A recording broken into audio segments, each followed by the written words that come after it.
Okay, I should probably introduce the show before I start getting onto all this sort of stuff. So, hello, welcome to Indie Insight. I would usually go through a full spiel now of kind of what the podcast's about, but usually it's kind of devolved into just a chatty mess. 6 minutes in, it's been a great start. Thanks for coming on, Cameron. Really appreciate it. For those who don't know, but I would be surprised if none of you do know, Cameron is one of the co-hosts of the Hall of Gamers podcast here on Twitch as well, which you should all go and check out, and I'll have all the links to that readily available after the show. So that's an incentive to stick around. How are you getting on, Cameron? How's it going? Yeah, no, I'm doing good. Just enjoying the weekend.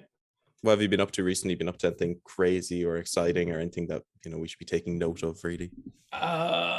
This week, pretty much I'm doing like a course in social media marketing.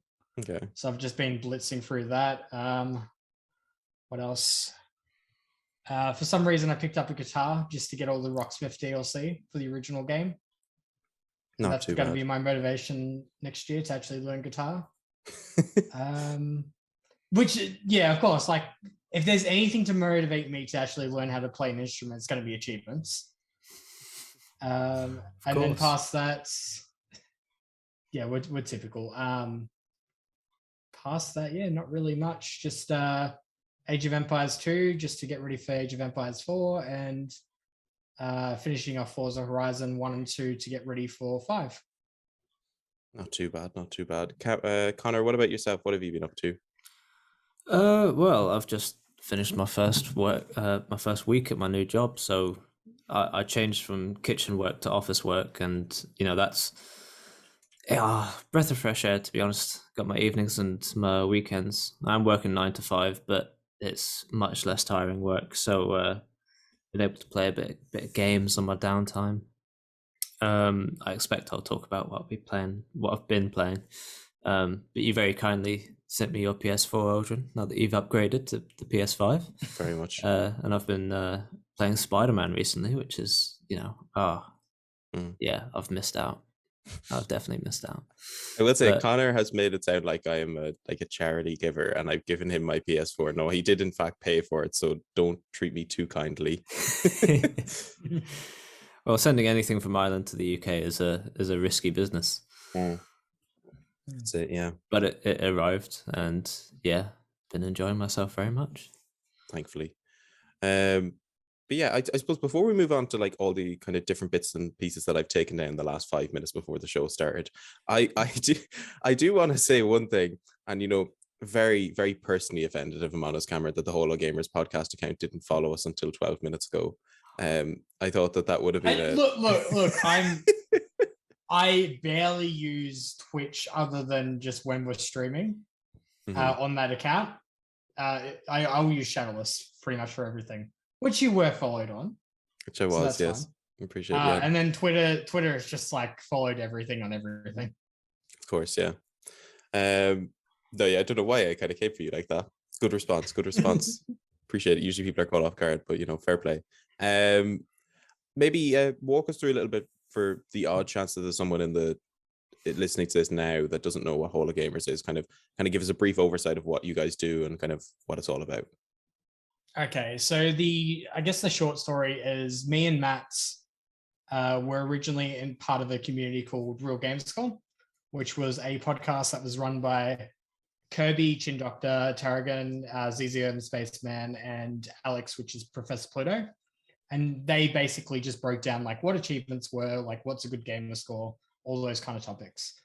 About 30 or 40 episodes in, me and Matt both guest started on 2 separate episodes. And I think by episode 50 or 60, the original host had to step away from the podcast because they had different commitments. The start of the year pandemic, Kirby was working with a lot of COVID related testing. So he was working like crazy hours to keep up with the demand there. Alex had his first child, which didn't really lead to having the ability to do a podcast, and just Tarragon just started to step away from his own accord. So pretty much we just took over, made it a bit of our own thing. And by the end of, I think we got up to like episode 143. For the last like 40 or so episodes, we just experimented with the show, starting getting guests like you guys on, just to try and find a little bit more of our own style for the show.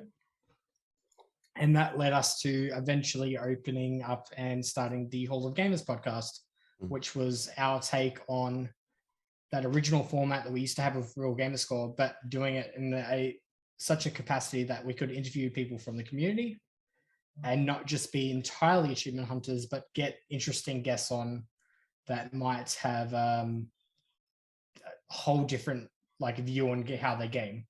Because we're a very niche of a niche doing achievements, but then you've got like speedrunning communities. You've got people that just like go for series completions. You got people that will go for the hardest achievements on the console and just concentrate on those. Just finding how, like in certain communities, how different gamers interacted with each other, and then at the same time, like how they differed, and going into those kind of details.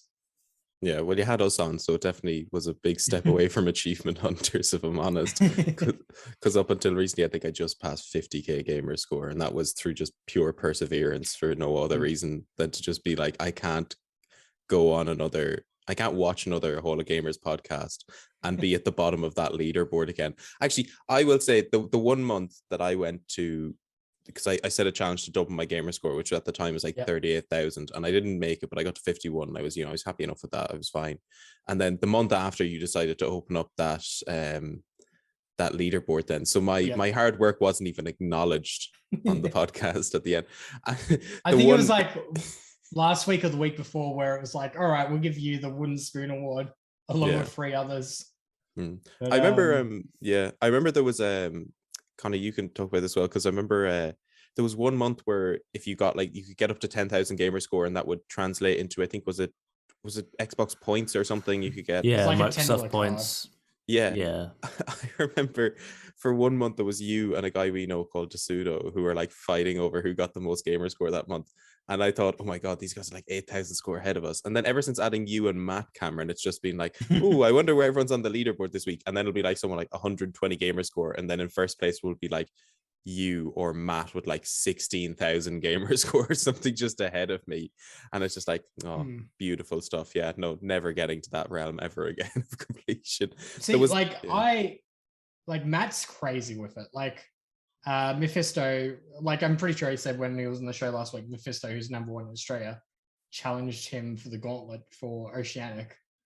And then just the last few weeks, he just pumped up like crazy numbers. I think it was like 150,000 gamer score over like 4 weeks, something like that. Casually, yeah. Which he hates at the same time, but he will do it just to keep the gold trophy at the end of the day. Whereas in me, I like to piss people off because I don't go for the completions. I will play like a little bit and pieces of like all games just to get to experience it and tell the community like what's good, what you can avoid. Yeah. But which I get a lot of flack for. What do you do when you play a game and there's like you put like 3 hours in and you haven't got a single achievement? Because I've played a ton of games where like you're just playing it and no achievements are popping at all. It depends. Do you get on the annoyed? Game.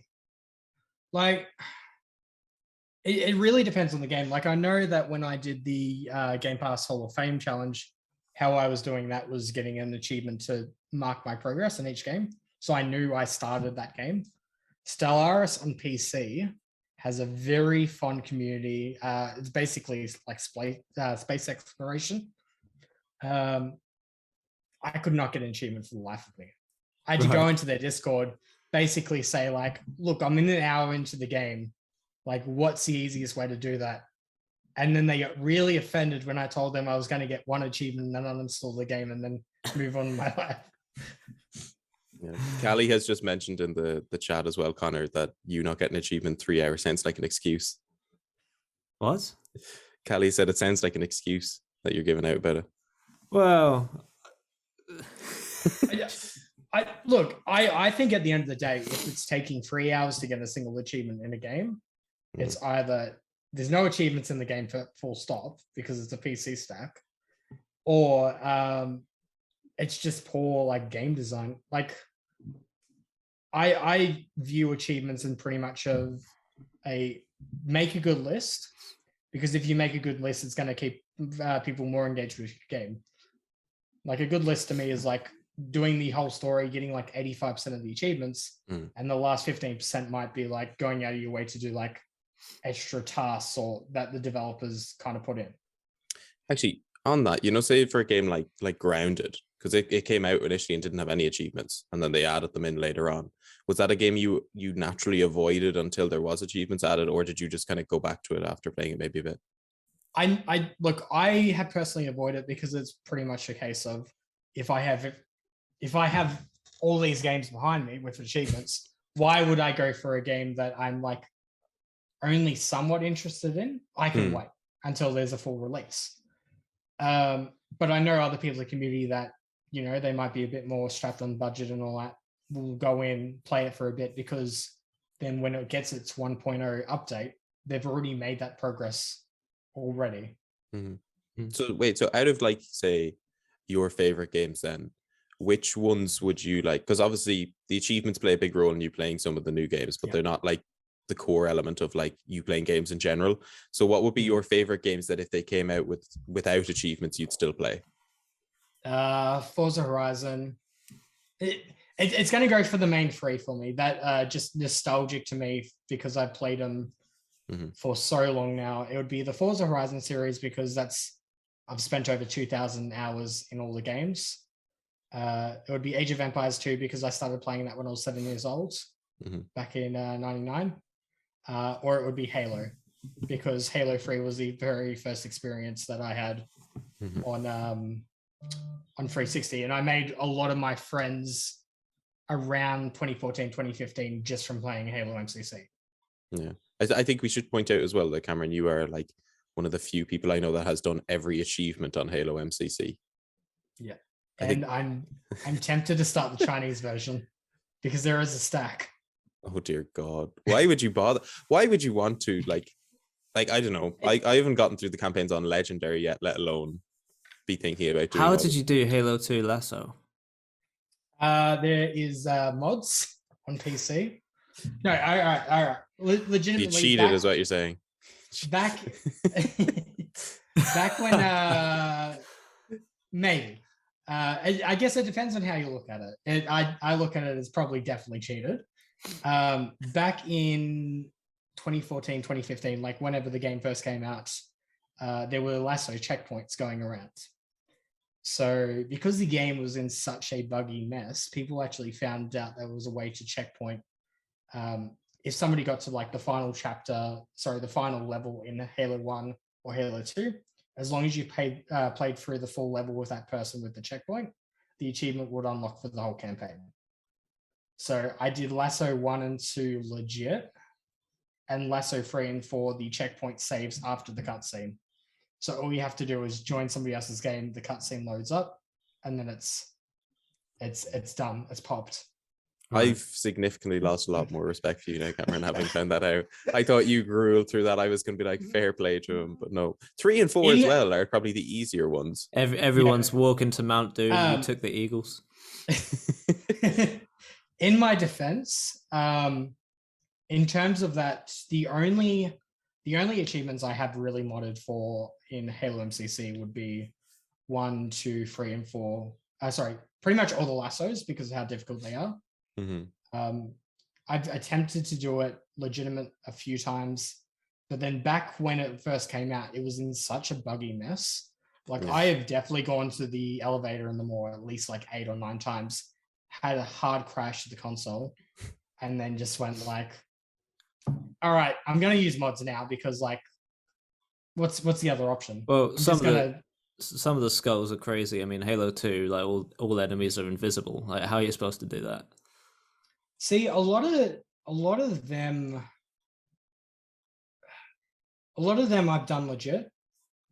Halo 2 is probably the only one that's really challenging. And I think the only problem I have with it too is I found really good players to play with from overseas, but Halo 2 having Iron Skull on Legendary automatically, it's not fun. I can slog my way through any other campaign, but Halo 2, it's near impossible to pull off like grenade jumps, that kind of stuff, like a lot of the skips. Yeah. Well, I think the problem is Halo 1 and 2, you can still only play 2 players, right? So the rest, you can get like 3 other really good players and kind of try and storm through it. But Halo 1 and 2, you're kind of screwed. Yeah. Even like Halo 1, the only roadblock I really have is just understanding where you are on the map. Because a lot of it is recycled assets, so it's like No, I never have a problem. I don't know what you're talking about. Shut up, Connor. I've been playing that game since I was like, what, 5? Don't talk to me about getting lost on sea.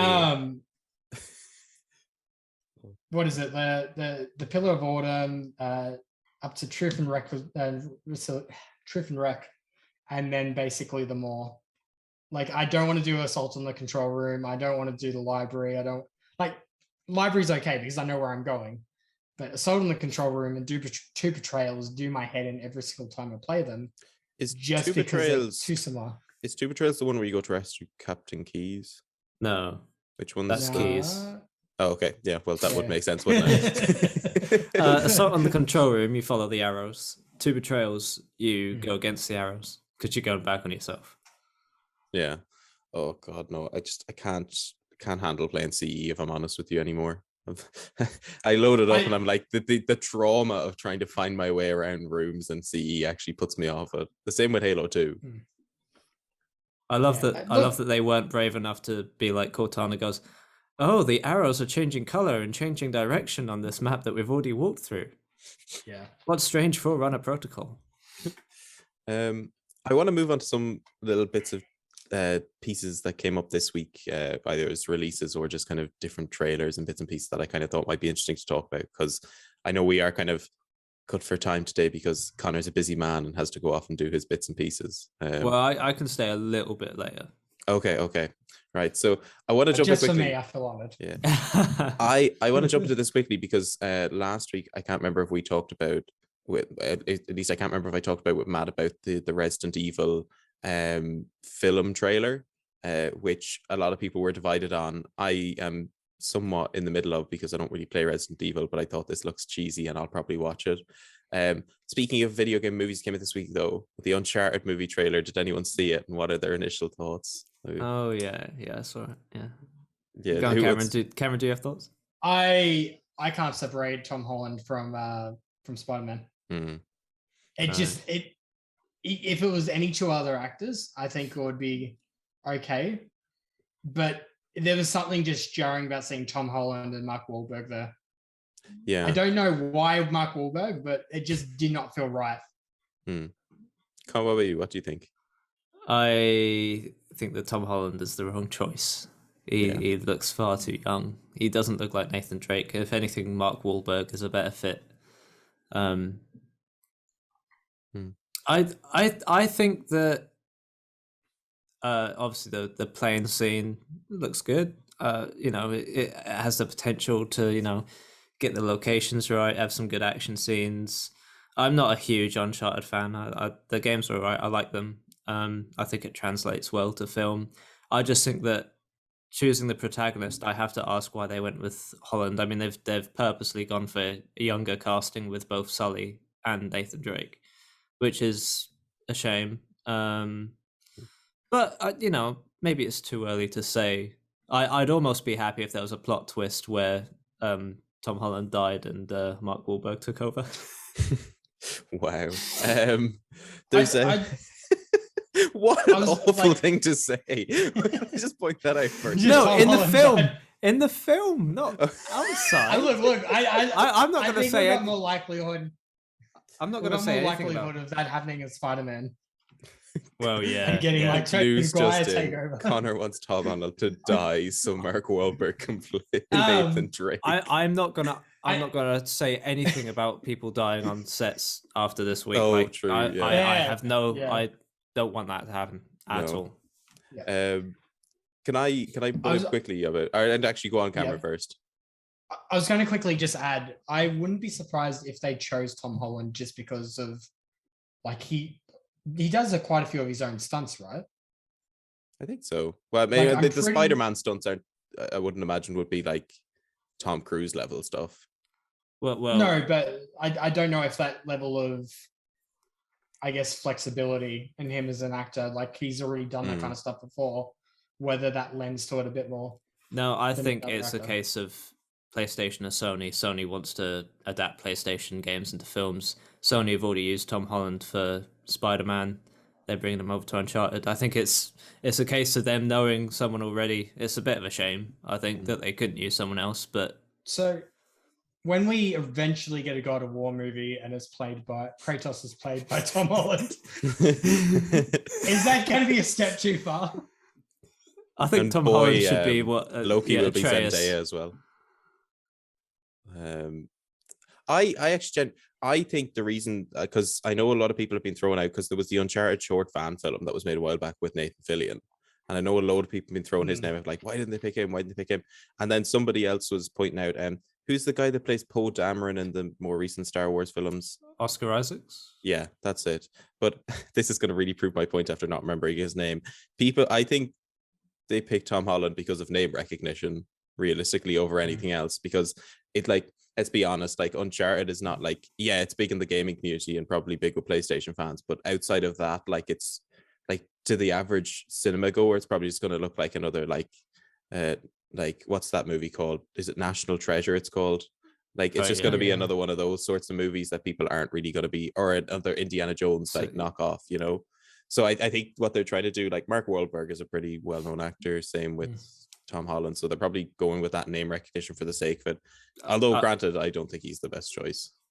I imagine Tom Holland has quite a huge fan following after Spider-Man, so I can see audiences coming across.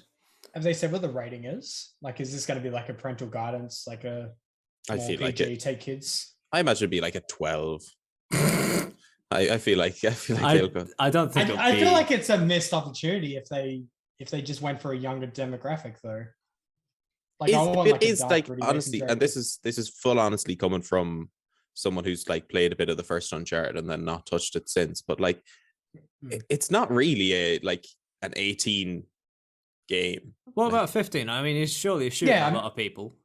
Do like a mature audience, this kind of thing. Yeah, but usually like 12 in cinema will only get you to 12 if you have maybe a bit of bad language and like a few gunshots. Like, if there was I saw Venom last weekend. Venom was 15.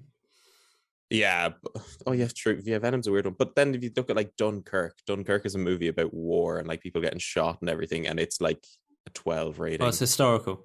Yeah. But apparently, actually, funny enough, I found out recently that Nolan's films are all 12 ratings. There's no like even Dark Knight. Yeah. And do you want to know why the reason for that a lot of the time is because if somebody gets shot or anything in a film, you won't see any blood. Which I thought is really weird. And it's really jarring in Dunkirk because there's people getting blown up and then there's like no sense of them actually just being blown up. They just look like rag dolls. But yeah, I thought that was really weird that that was a thing. So I imagine that bit in the Dark Knight where like the exploding phone ringing inside the guy's belly and like you can see it and then he like blows up. That still haunts me. I don't know. Yeah, what 12-year-olds are watching that? If Zack Snyder directed that, there would have been blood on the windows or something at the end of it. Yeah, probably. And it being like a 4:3 aspect ratio, of course. But like, yeah, I don't know. The Uncharted movie is a weird one. I'm not invested enough in Uncharted to be annoyed by the casting of Tom Holland either. So I'll probably go see it. I probably will have a good time at it. I don't think it'll be anything to write home by. I imagine it'll be the same as the Tomb Raider film. Like, it'll come out. It won't be so awful that people will be like, do you remember that? But they'll just forget about it because it was pretty mundane at the same time. Any other thoughts on Uncharted before we moved on? I would like to watch it. Now that we've talked about it, and you know, I kind of, you know, I know Tom Holland. I think that's a nice thing. It's a sort of familiarity. Like, I know him from Spider-Man now. And I know Uncharted. So yeah, I'd like to see it. But whether it delivers is a different thing. Yeah. I am also as well. Go on. I was going to say I'm interested, but just based off the trailer, I'm already thinking this is going to be like a 6 out of 10 kind of film. Yeah. Like, it's just going to be like, okay, and then just forgotten about easily, like pretty much every other video game movie. So speaking of, we talked I mentioned earlier the Resident Evil movie trailer. Did anyone else see some of the gameplay footage for Resident Evil VR that came out this week? I think it looks quite good. I don't know. What are your thoughts? I saw the one where I haven't played Resident Evil 4 in so long, but like when you're going back on the staircase for the shotgun, yeah, like I saw that gameplay footage and that looked amazing. Connor, thoughts? You're kind of a big-ish Resident Evil fan. I haven't actually played Resident Evil 4, but every time I've seen someone play it, it looks kind of like a standard action horror, like Dead Space, but kind of more fast-paced and kind of actiony. This in VR, like with everything coming at you, it looks great. I think that sense of dread where there are actual things in front of you and you have to put up the gun to shoot them. I think it's sort of injecting horror back into like a well-loved classic. I think it looks great. Yeah. Are we also talking about the film? Or are we just talking about VR? Just the VR, Yeah, no. I think for people who have VR, that's probably a must, isn't it? Yeah. I actually think VR is at the perfect stage to host something like Resident Evil 4 at this stage, because if I think back to like original Resident Evil 4, the main thing was that made that sort of scary was, well, first of all, the resource management, but then also the element of like clunky controls that made it difficult to actually aim at someone and get a good shot off, and then you'd have to move and get away. And I think VR at this stage is, yeah, it's really good with like standing still and on the rail stuff, but like trying to move around in VR can be quite difficult depending on what control scheme you pick out. So I think it's like, I don't know, maybe VR is at that perfect stage of clunky controls that will actually lend itself well to the Resident Evil 4 formula. Just let me play CE in VR. I'll be very happy. Actually, speaking of VR, this is going to divert for a little bit, but did anyone see that there was a thing on Twitter this week where someone had recreated the Warthog run from Halo 3 in VR? No. And you could like drive through the whole thing in first person on a Warthog. I'll have to send you that, but it looks so good. I don't know if it's available to download or anything, but it looked really, really cool. That'd be fantastic. Yeah. I see Resident Evil's actually a weird one. Sorry, I've diverted back completely. This is real jarring like experience for anyone listening to it. But yeah, Resident Evil is a strange one for me because like I quite like 8, and then anything before that I'm very iffy on. So like even 7 I kind of like, but then I go back and I play like 2, 3, the first game. They're not really my cup of tea. And I understand that's a really like niche standpoint in the Resident Evil franchise because so many people love those originals. What you like the action of 8, do you? Yeah, I really kind of doominess. I suppose it's not so much more the action because the action's pretty standard for an FPS game. I like the aesthetic of 8. I think it looks really good. You'd probably love 4 then if they do a 4 remake. Yeah, it does look like it'd be down my alley. Like I remember when 8 came out and everyone's like, oh, the Duke is just like the merchant from 4, and I was like, I don't know who that is, but appreciate you telling me that. Yeah, literally looking at 4 is like the castle and everything has just been updated and rebranded. There is some talk about a remaster for 4 though still, isn't there? And I don't know if that's actually going to happen because they've done the VR remake now. I hope so. It would sell, definitely. Oh yeah. I mean, like how many different consoles has Ford been on now? Pretty much just as many as Skyrim has. I remember I saw a really interesting thing once, somebody who's manually remastering the 4th game, and because the way in which the 4th game is made, it's made through like pictures put onto then textures. So like every steps you see be like actual picture of like some stone steps. Somebody has gone out of their way to like find where each asset originated from and gone out and taken high-res photos of them to then put into the game. So they've manually upscaled everything. Oh wow. It's still under progress. It's not complete by any stretch of the imagination, but I just think, imagine having that dedication. Like I think that's such a cool idea.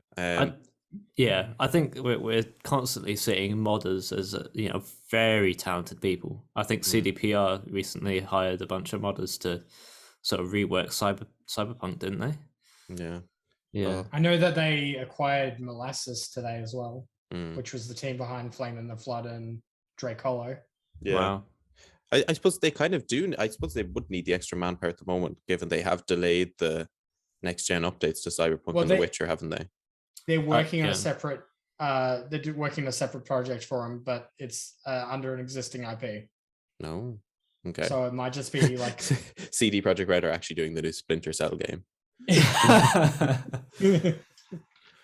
No, like existing IP for them. So it'd be either Cyberpunk or Witcher, but it'll be like Matt was saying it'd be interesting if they did something like how they did Framebreaker, which was the Gwent kind of, not Gwent entirely, but yeah, stylish one. Yeah, I don't know. I see. I'm still very like, I'm not hung up on CD Projekt Red because I haven't actually really played any of their games properly. Like I have The Witcher. I played like an hour into it and then just kind of left it and then never went back to it. I've never played Cyberpunk. Actually, funnily enough, I say I haven't played them. I have all three of the Witcher games on some platform or another and just haven't touched them. It's just like I will get to them at some stage. I tried to get into The Witcher, but I don't think it's really my thing. I'd have to be really feeling in a fantasy mood to get through it. I think that the world is intimidating. The amount of systems and everything. Yeah. I think the one thing I love about it, though, I think again the aesthetic kind of turns me onto it. And I'm somebody who isn't like a big fantasy buff anyways, so like I've never watched Lord of the Rings. I'm not a big fan of Skyrim, like that sort of stuff. Like I really like the Witcher Netflix show, and I don't know if that's because Henry Cavill's in it and that kind of immediately just draws me to it. But I think what's the other thing I was going to say? The Witcher's music is really good. I love the music in that game. I don't know what it is about the sort of the folky, like Polish style they've got going on there. Because I realized recently there's like some of their tracks in the Witcher 3 game, like one of them, Silver for Monsters, it's called, or whatever, was done by like a traditional Polish band at some point, and they've just adapted that in, which I think is like a really weird, sort of cool way of doing music. I think they collaborated with them on it as well. So I will have to play The Witcher at some point or another. I think the thing that puts me off it is basically like you have to book a holiday for games like that. Yeah.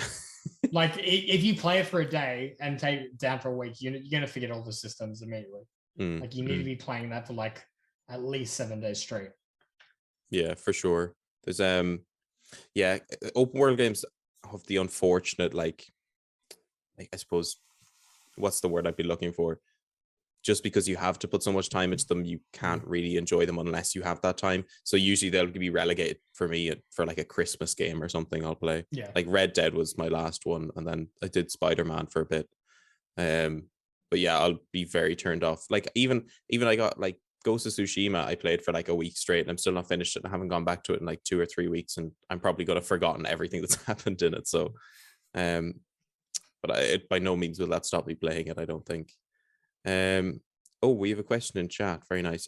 Billy has asked, what's your thoughts on New World? Any thoughts, Cameron? Have you given it a go yet? Because I've seen a few other people play it, but I mean, like, it just seems like any other MMO to me. Yeah. Connor, have you given it a go? I haven't touched it. I mean, I'm a console gamer. I saw when it launched, obviously, any MMO launching is going to have server issues. But apart from that, I haven't really heard much about it. Is it good? I don't know. Sorry, Billy. This is going to be the most quickest answer to a question I've ever had because none of us have played it. I've seen a bit of it. I know Mike Soak, who we all know, has played a bit of it, and I think I don't know if you know. Do you know Kane? Cameron. Kane. He would have done. Yeah. He's played a bit of it on stream as well, and I've seen a bit from Matt. But outside of all those different bits and pieces, I haven't really been that into it. MMOs have never really been my thing, anyways. They're kind of like I never got into like, I suppose RuneScape is an MMO, isn't it? See, my friend group is pretty much just like, all right, cool, New World's come out. Let's go back to classic RuneScape. That's just how they operate. I don't have that much time to put into games, so I have to choose wisely. And as we said, like kind of big open world stuff and MMOs, it's just like, well, I just don't have time to plug into that. So anything where I can get a mission done and actually get an achievement for getting the mission done. So go back to what I said earlier. Don't leave me just hanging for achievements, but get a mission done, hop on.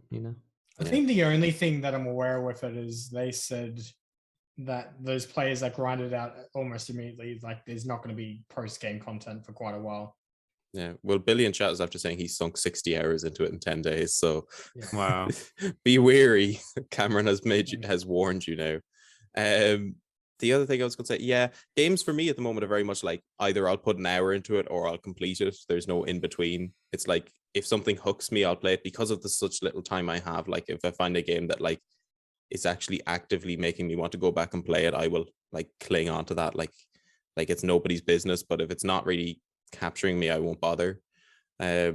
And that's not for the sake of it. It could be a good game, like we talked about The Witcher. The Witcher hasn't done that to me, so I don't know. There's some meta games that I think people love that I've just never been able to get into, though. It's just the annoying thing. I want to move on very quickly before we get on to what we've been playing. This is another tidbit of news. We saw GTA Remastered, the trilogy, being announced this week with a launch trailer, and very fun for those who are on PlayStation and Xbox, because you'll get 2 of those games for free at some point or another, because San Andreas is coming to Game Pass on November 11th, I believe, when it releases. And then in December for PS Now, you'll be able to pick up GTA 3 on PlayStation. Thoughts? Have any of us actually played the original ones first? Because I'm going to sound awful if I've been the only person that hasn't played them. I've played 3 at one point in time, and I did own San Andreas. I don't think I owned 3. I think I've ran around in San Andreas shooting people, getting the cheat for a jetpack and everything. But like, that was back in the day where I was so young, I didn't realize GTA had missions, so I thought it was just about shooting people. How I wish my dad had ever aged at all about that. I am so hugely excited because I love crime stuff, so Mafia, Yakuza, anything like that, and I've been excited for a new GTA. Possibly I keep debating buying GTA 5, or I wish I could relive GTA 4 in some respects, because I loved those campaigns and the DLC. So to have 3 remastered GTA classics for me to go back and experience for the first time, I'm hugely excited. I literally know nothing about the stories or the campaigns of them. I can't wait. It looks great. It looks, just like the classics, but updated to be playable now. I'm really excited. Yeah, I think the one thing I really like about the sort of the new updated look they have for those games is that they didn't just kind of up-res textures. It kind of actually looks like they've, like the cartoon pages ripped off the front covers. Like it actually looks like that now, which I really, really like. I know somebody said it looks a bit Fortnite-y, which I can kind of see a little bit.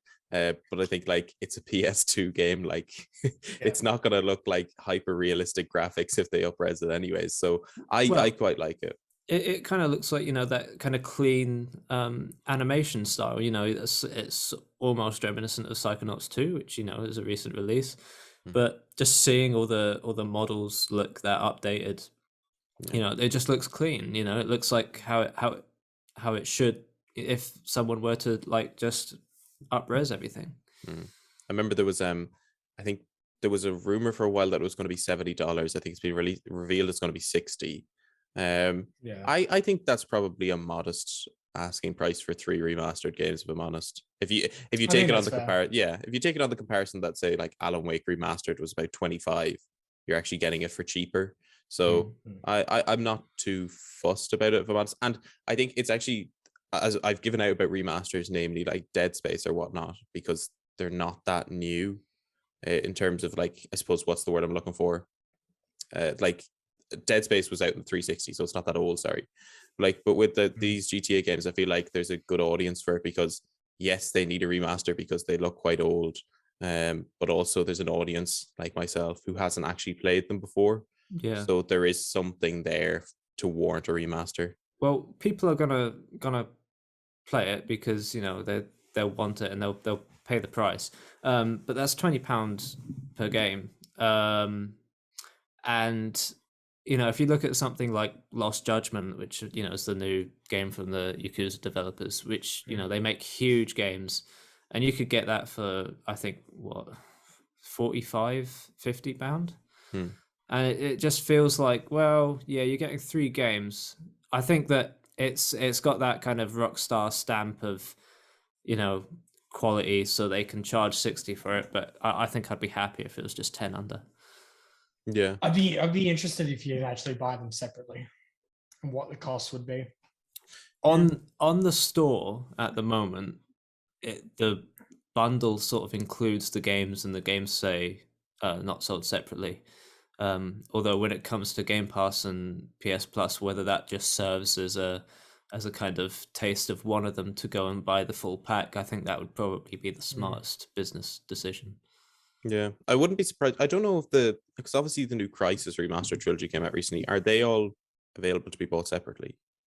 I believe Yes. so. Yes. Because they released the did it first several one. times, right? Yeah, they released the first one a while back. I think is it just 2 that's out now, and they're still remastering 3. No, I think I saw They're 3. all out. They're all out. Okay. Did I see 3 on the store? Mm. I think I did.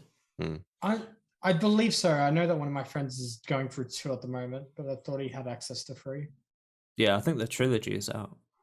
I wouldn't be surprised if they sort of released this GTA trilogy all as like one big package, and then maybe a couple months down the line, they then start to split it off into separate bits, maybe kind of coincide it with a sale or something to try and get a bit more attention to it. Because it seems like a missed opportunity, honestly, if they don't kind of have the separate option for people. Because I know a lot of people that would want to just buy San Andreas and not the other two. I know for Game Pass, you'd try San Andreas, and then when you're done with that, you'd buy the trilogy with the 10% off discount you get through Game Pass. Yeah, that would be their hook, because they're not gonna, unless they put shark cards into the games, which I wouldn't be surprised being Rockstar. But I think if they've gone to the trouble of having a single game of the games on Game Pass and a single one on PS Now, they already have probably the means to just sell each of them separately. So I wouldn't be surprised if they just utilize that later on down the line. I have to question where they're going next, right? Because if they're developing GTA 6, is it going to be a sequel to, say, San Andreas or Vice City? Because lots of people have been saying they'd love the the VI of Vice City to be like 6 and have GTA Vice or something as a follow-up. Wasn't there a rumor going around too that they were incorporating Vice City's map? Yeah, could be. Because doesn't Vice City take place in the 80s? So they could technically do a follow-up. There's been so many rumors about GTA 6 over the years, though. I just struggle to keep. I think I've actually lost. Like, we talked about Halo being delayed for a year and having a bit of like fan fatigue over that. Like, this thing has been going on for I don't know how long. So at least we're getting something new, and it's only next week. Yeah. Or 2 weeks or whatever it is. Yeah. 3 weeks. I think it's a bit. I meant next month. Yeah. Don't mind me.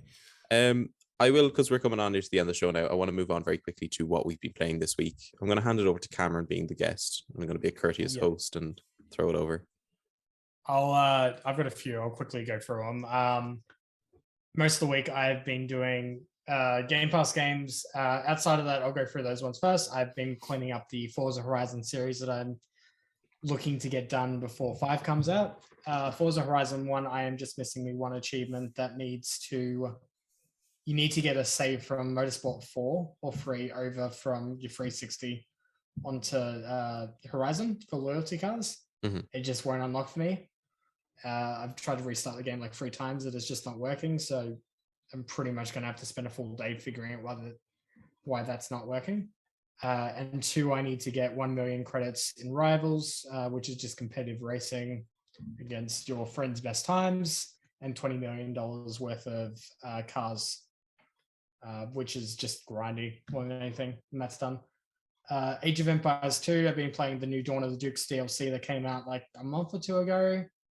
It's just more Age of Empires 2. It's really good in terms of the stories for the campaign, and like there's obviously like a difference from like 20 years ago where you can actually have like population limits of battles of 500 people now compared to 200 back when it was in the year 2000.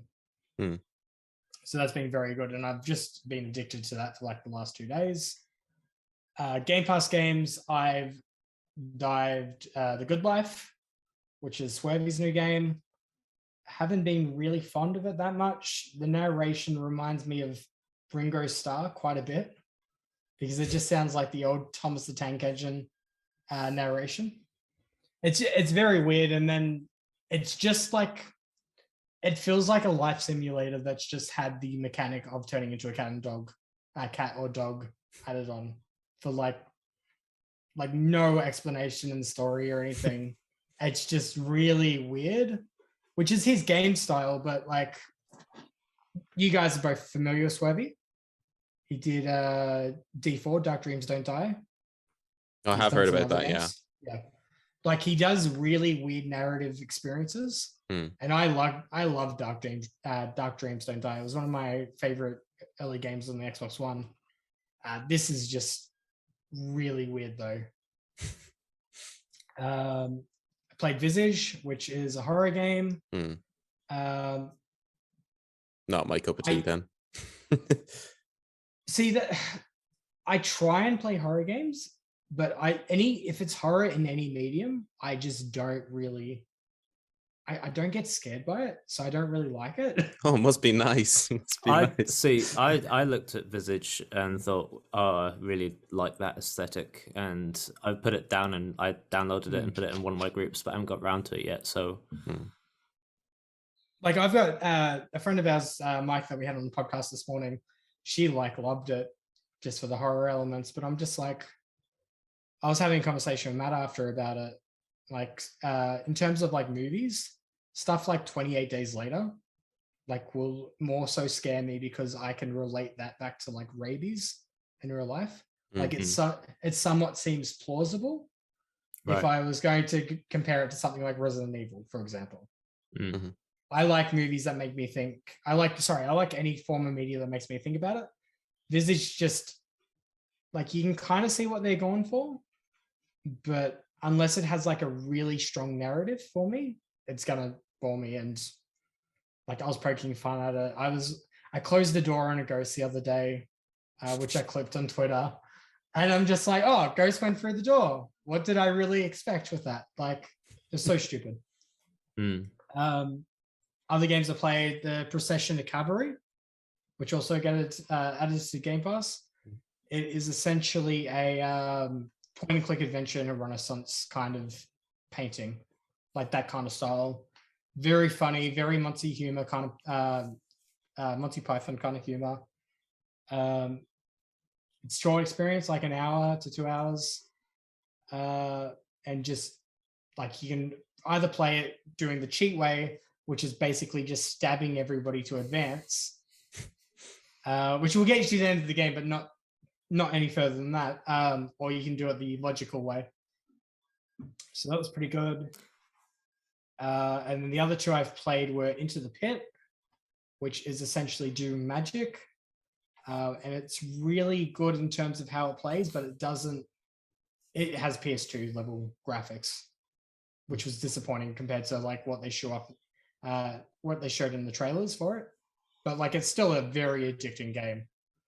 And I'm probably going to spend a bit of time cleaning that up. And then the Rift Breaker, which is essentially a defense grid with a Titan that you can, like a Titan similar to the Titanfall, which you can basically walk around and use to help with your resource management. Not too bad. I don't think any of us will have. I think Connor and mine games this week combined won't even come near to half of those. But no, I've been streaming them quite a bit. Just my whole thing now is like I want to stream every new game that comes to Game Pass for like a few hours just to get a feel for it for the community. Yeah, for sure. I loved hearing about Procession to Calvary because I bought that months ago as an indie game that really interested me. I still haven't got around to it, but I just love the look of it, and I'm saving it for a rainy day sort of thing. Just gonna play through that. Connor, do you want to tell us what you've been playing this week then? Out of all the amazing time you've had off. Yeah, well, I won't go just this week because, as I said, I haven't been playing that much at all, really. But over the past few weeks, I've sort of been playing single games one by one, focusing on them. And first one I played, I heard someone when the news came out about Crystal Dynamics joining, I think the initiative on Project Dark, is it? Perfect Dark, yeah. Okay. And I heard on a podcast someone saying that the Crystal Dynamics did really well by the Tomb Raider games, but then kind of let people down on Avengers. So I bought like the original Tomb Raider ages ago for like £2 on sale, and I thought, you know what, I'll just give it a try. And I really got into it, really loved it. And then I think for the first half I was thinking this is great. It's what I wanted Uncharted to be. The platforming feels great, combat feels great. I love the bow and arrow and everything. And then by the second half, I was just like, oh, this is getting really repetitive. Now that now that I've got all the guns, I just like, yeah.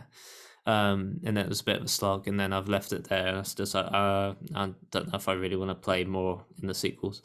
The next game I played after that was Life is Strange: True Colors. I never played a Life is Strange game before, but I went into this one after playing Tell Me Why and Twin Mirror, which were Don't Nod games that I really, really love and enjoyed. Loved the kind of narrative focus and, games, like narrative-driven games with choices and, good characters. So this wasn't done by Don't Nod, but the previous Life is Strange games were. And I just absolutely loved it. I really fell for it. I got really invested. It was like from every character in it, the protagonist especially, it was just, I felt like I was living in the game. All the characters felt so real to me. If you haven't played it, don't look at any trailers, don't look at any descriptions, just go buy it, go play it if you really love strong narrative games. It really is just like a wonderful game that I just thought was fantastic. The only thing is, when I got to the end of it, I was so invested in those characters and their journeys that when it ended, and I got the good ending as well, but it just sort of fizzled out. And it was like, you know what, I would have paid to see just a few more scenes with those characters just to feel like I got some closure with each of them, because you had relationships that threaded through this 5-chapter story. And it's just like, you can't just end it there and leave it for my imagination. I want to see what happens to these characters. So that made me like madly frustrated. And it gave you like a choice to make at the end. So at the end you make a choice and it impacts kind of what happens to these characters. And really there's only one satisfying choice, which is not the choice I would have chosen. So I think for such a fantastic game where I haven't been that immersed in the game for a long time, but to get to the end and it sort of fizzles out, I just like, I wish they did like the Return of the King treatment where it goes on for ages after the ending. And then, as I said, I got my PS4. I've been playing Marvel's Spider-Man by Insomniac, which when I first turned it on, I thought, oh, this web slinging is so convoluted compared to the old Spider-Man games. And then there's like a little bit of a learning curve where you get to know how to use all the kind of dashes and wall running and everything. Suddenly it feels fantastic. And from the traversal to the combat, it's all just really enjoyable. I don't think a superhero game can really be criticized for being repetitive. They're all going to be repetitive, but I think for just how clean it looks and how well it plays, really enjoying that at the moment. And I'm expecting the story to go interesting places considering the setup it has.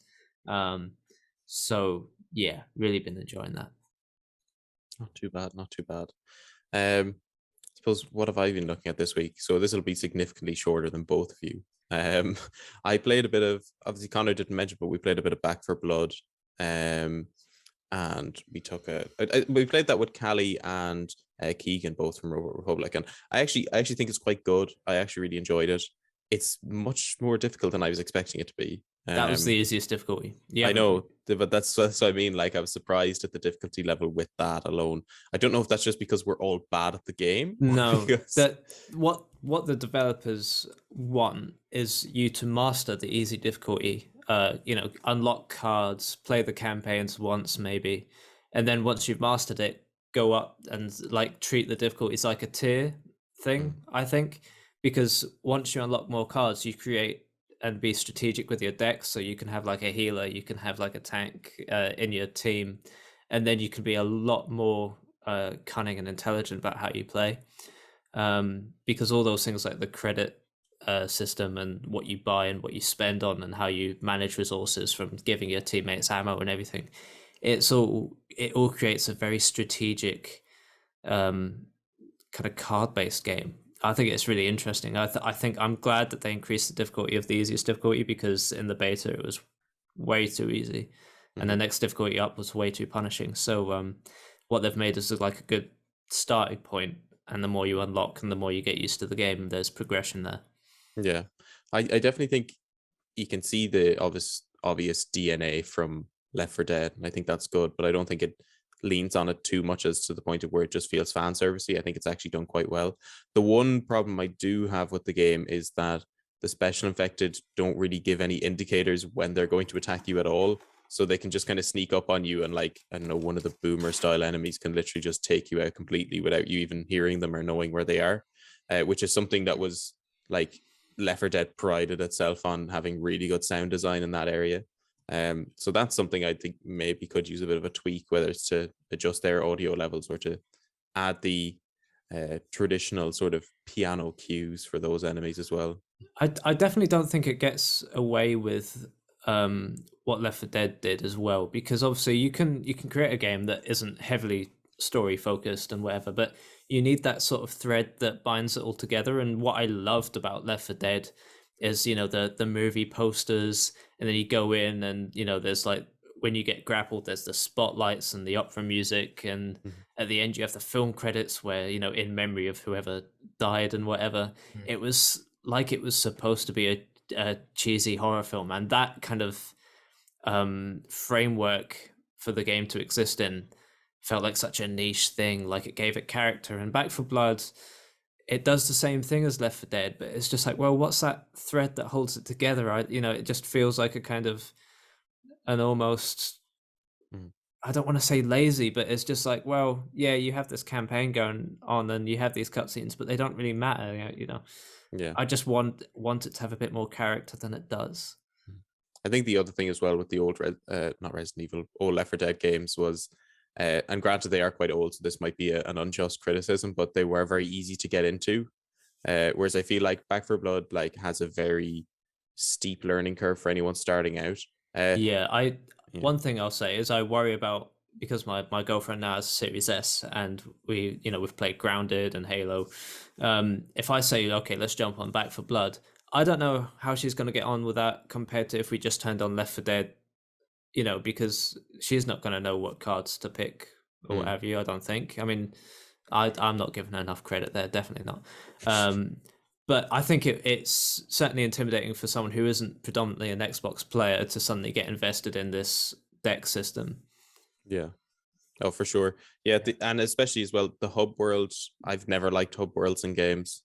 I think they're needlessly convoluted menu screens. I feel like we could just have like a menu and it would be just as fine. No, I like the hub world. I don't like a menu. Give me something like, you know, you have actual people sitting down that you can go to buy cards, and you have a training range. But like, even like, but let's be honest, either they didn't want to commit to it, or they thought, okay, well, we'll have the two options, because there is the option to just completely skip that altogether and just go to a menu. I love it. I love it. I love it when games create like an in-game menu. And, you know, when me and Callie and Keegan were waiting for you, Odhrán, we were all shooting each other, doing like 360 trick shots with like the Barrett in the shooting range while we're waiting for you to join. So, you know, if we didn't have that, we'd just be sitting going bloody Irish Wi-Fi. It depends on what game it is, though. Like, I'm thinking like those kind of hub worlds. Like, it reminds me of Outriders and Anthem, which I don't really have good memories of those hub worlds. Those aren't great games to pick anyways, if I'm honest. No hub world in the world could save those. I'm trying to think who does it well, though. Who does a hub world well? Does Destiny do a good hub world? I don't know. I haven't played Destiny in a while. I feel like Destiny 1 definitely did. Destiny 2 feels way too complicated for me these days. But yeah. Destiny 1, I spent like 700, 800 hours in. Yeah. I'll quickly move on. The other game I played this week, because I saw No Clip, who, those of you who don't know, do a lot of video game documentary stuff on YouTube. They're really, really good. Just go check them out. They did a documentary on Death's Door, which got me into thinking, oh, I played that a while back and never finished it. So I've started again, and I'm like 40% of the way through now. And I'm absolutely loving it. Again, another game that I think I'm slowly realizing that games hook me on their aesthetic more than their actual story or whatnot, because I love the look of Death's Door. It's very, it has this weird sort of like what's it, Studio Ghibli vibe or whatever it is. Have I said that right? I've probably butchered the name. A lot of people say Ghibli. That's fine. Yeah, I but, say Ghibli, but I've heard Ghibli so much that I'm willing to accept that I may be wrong. Yeah, I think from what I can garner, the story has elements of like actual profound storytelling as well, mixed with like just humor, which I kind of like as well, as very down my alley. And once I get to the end of it, I'm gonna probably love it even more and probably play it again. Are you gonna plug a certain review? Oh yeah, of course. Yeah, Cameron, you did a review for I was just on the waiting. website. Yeah. Oh my god, of course. What a way. How bad am I at like plugging my own website? Yeah, go over to gaming-sandbox.com where you can find that article. If you're watching this on YouTube or listening on Spotify, it'll be the top link in the description after Cameron's socials. So yeah, Cameron, fair play. Yeah, you did a really good interview on not interview, you did a really good review on it. And that initially made me go out and purchase the game. So if that doesn't speak highly enough of the review, then I don't know what does. It is a really good game. Like even having the discussions, Matt, after, like I honestly think it is close to a game of the year. But like I can take the other criticisms on board that Matt brought. But I definitely think it's something that people should definitely go out and play at least once. Yeah, just get experience with it. I think my problem with, and this could just be me being a dumb player, sometimes I got lost in the game, trying to find where I had to go next, especially for finding those souls for the doors. Is it like a Metroidvania? It is to a certain, a little bit. Yeah, you can go to different areas, but once you unlock certain abilities, it then opens up the map. So yeah, very sort of Metroidvania. It's a good mesh of that, and then kind of Souls light kind of gameplay, because it's not too punishing to where if you die, then you have to start all over again. This section, you actually feel like your progression isn't wasted when you go through a level. Are you playing through with the umbrella though? Or are you playing through with like strong weapons? No, I'm just using the sword. Okay. I think I have everything unlocked bar one thing. I have those little, what are they, the little daggers, and I have the hammer, which I don't really like. I think it's a bit useless in comparison to the sword.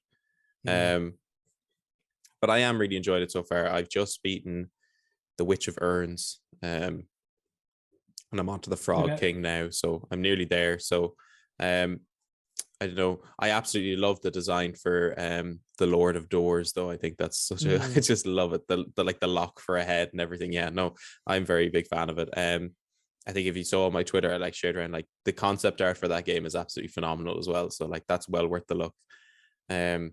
So yeah, good thing I mentioned an indie game on the Indie Inside podcast. Am I right, guys?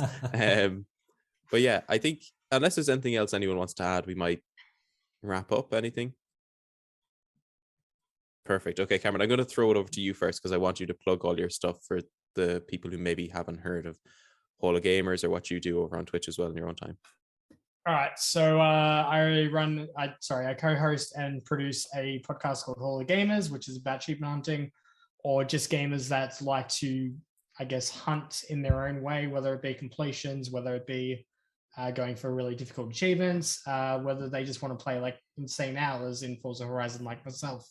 So we're over on Twitch on Friday nights or Saturday mornings, AEDT, depending on what guests we're getting on that week.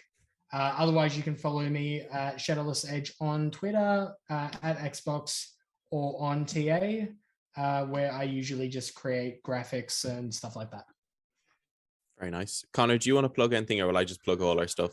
I do want to plug the Gaming Sandbox Discord, which will be a link, on our YouTube or wherever you can get it. But if you've played Life is Strange True Colors, come talk to me about it, because I'm aching to talk to someone about it.